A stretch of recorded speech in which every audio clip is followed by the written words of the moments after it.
एकनाथ शिंदे या देवेंद्र फडणवीस महायुति सत्ता में आई तो कौन होगा महाराष्ट्र का मुखिया यानी मुख्यमंत्री।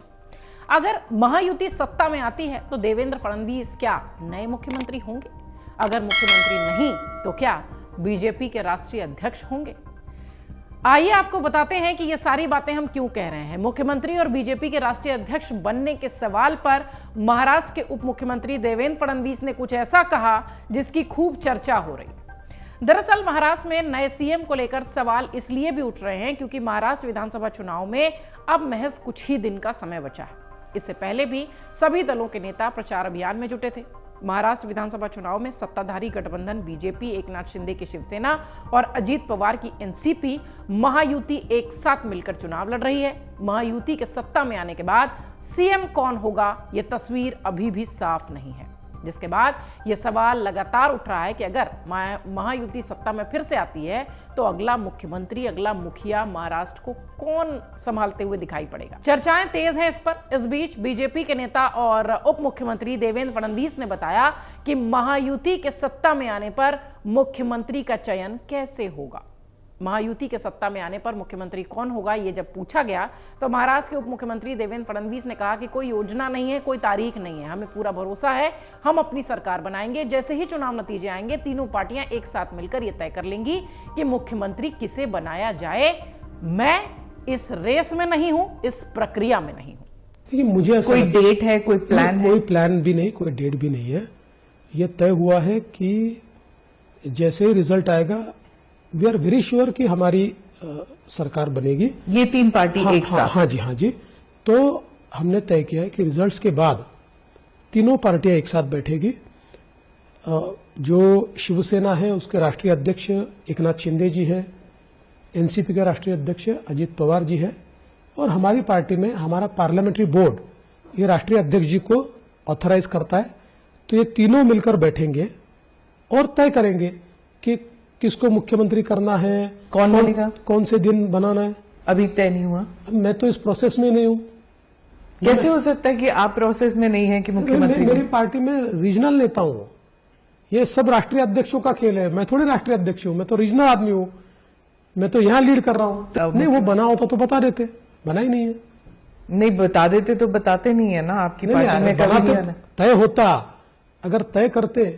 देखिए, स्ट्रैटेजी दोनों प्रकार की होती है, कभी तय करके जाते हैं, कभी बिना तय किए। क्या उधर? वहीं बीजेपी के राष्ट्रीय अध्यक्ष बनाने के सवाल पर देवेंद्र फडणवीस ने कहा कि न तो मैं मुख्यमंत्री की दौड़ में हूं, न ही मैं अध्यक्ष की दौड़ में हूं।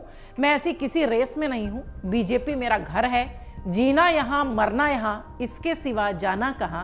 देवेंद्र फडणवीस ऐसा नट है जो कहीं भी फिक्स हो सकता है और जहां भी पार्टी इस नट को फिट कर देगी वो वहां फिट हो जाएगा। सुनिए। पहली चीज तो यह है कि न मैं मुख्यमंत्री की रेस में हूं, न मैं अध्यक्ष की रेस में हूं। ऐसी कोई रेस ही नहीं है। मैं ऐसी किसी रेस में नहीं हूं। भारतीय जनता पार्टी मेरा घर है, जीना यहां, मरना यहां, इसके सिवा जाना कहा। और देवेंद्र फडणवीस एक ऐसा नट है जो कहीं भी फिट होता है। पार्टी जहां फिट कर दे ये नट फिट हो जाएगा। इसके साथ ही देवेंद्र फडणवीस ने दावा करते हुए कहा कि मैंने पूरे महाराष्ट्र का दौरा किया है, मुझे बहुत पॉजिटिव भावना दिखी है, सकारात्मक भावना दिखी है। खासकर हमारी महिला केंद्रित नीति के कारण मुझे महिला वोटर्स में बहुत सकारात्मकता दिखी है। मुझे लगता है कि इन सकारात्मक मुद्दों के कारण हमें बढ़त मिलेगी और हम पूर्ण बहुमत के साथ सरकार बनाएंगे। देखिए, मैं पूरे महाराष्ट्र का दौरा कर चुका हूं, लगातार घूम रहा हूं और एक बहुत पॉजिटिव फीलिंग मुझे दिखाई पड़ती है। और विशेष रूप से हमारी जो विमेन सेंट्रिक पॉलिसीज है उसके कारण महिला मतदाताओं में तो बहुत ज्यादा पॉजिटिविटी मुझे नजर आती है। पहले ये होता था कि हमारी सभाओं में 75% मेन और 25% विमेन।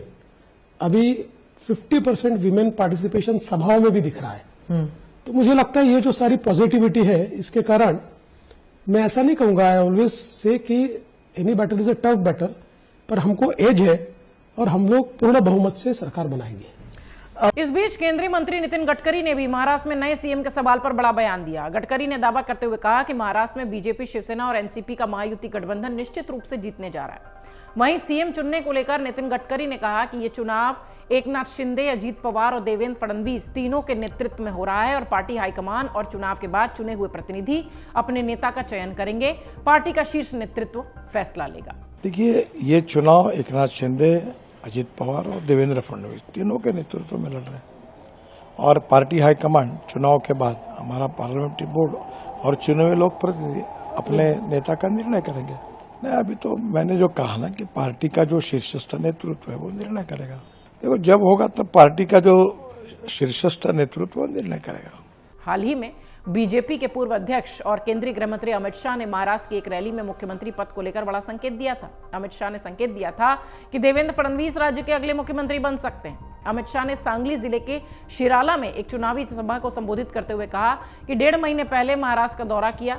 प्रदेश में उत्तर महाराष्ट्र हो, कोंकण हो, विदर्भ हो, मुंबई हो, हर जगह लोग चाहते हैं महायुति की सरकार लाना, देवेंद्र फडणवीस को विजयी बनाना। अमित शाह ने कहा कि केंद्र में मोदी की सरकार बन चुकी है, राज्य में महायुति की सरकार बना दीजिए। लेकिन इस बीच उन्होंने फडणवीस का नाम लिया। डबल इंजन की सरकार महाराष्ट्र को देश का नंबर 1 राज्य बनाने का काम करेगी। चुनाव प्रचार के दौरान अमित शाह जनता से कहते नजर आए कि महायुति को जिताएं, देवेंद्र फडणवीस को विजयी बनाएं। अमित शाह के इस बयान के बाद महाराष्ट्र की राजनीति के जानकारों का मानना है कि यह बहुत बड़ा साफ संकेत है। इसलिए अमित शाह ने महायुति को वोट देने और देवेंद्र फडणवीस को विजयी बनाने की अपील की। फिलहाल महायुति सरकार मुख्यमंत्री एकनाथ शिंदे के नेतृत्व में, या यूं कहें कि उनके सीएम के नेतृत्व में चल रही है और तीनों दलों के सामूहिक नेतृत्व में चुनाव भी लड़ा जा रहा है इस बार का। फडणवीस का नाम सामने आने के बाद सीएम के नाम की सियासी हलकों में हलचल है। देवेंद्र फडणवीस पहले ही कह चुके हैं कि चुनाव के बाद हालात देखकर बड़े नेता यह तय करेंगे कि मुख्यमंत्री कौन होगा। इसके साथ ही आपको यह भी बता दें कि एकनाथ शिंदे की पार्टी के मुकाबले बीजेपी 2 गुनी सीट पर चुनाव लड़ रही है। ऐसे में कयास यह है कि एकनाथ शिंदे क्या वाकई में दोबारा सीएम बन पाएंगे।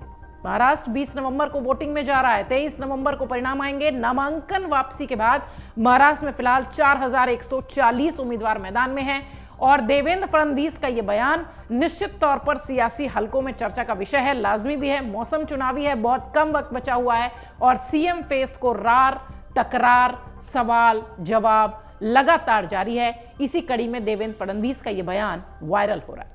अगर आप ये वीडियो YouTube पर देख रहे हैं तो हमारे चैनल को सब्सक्राइब कर बेल आइकन दबाएं और Facebook पर देख रहे हैं तो हमारे पेज को लाइक करें। 8 मिलियन प्लस सब्सक्राइबर, आपके इस भरोसे के लिए बहुत धन्यवाद।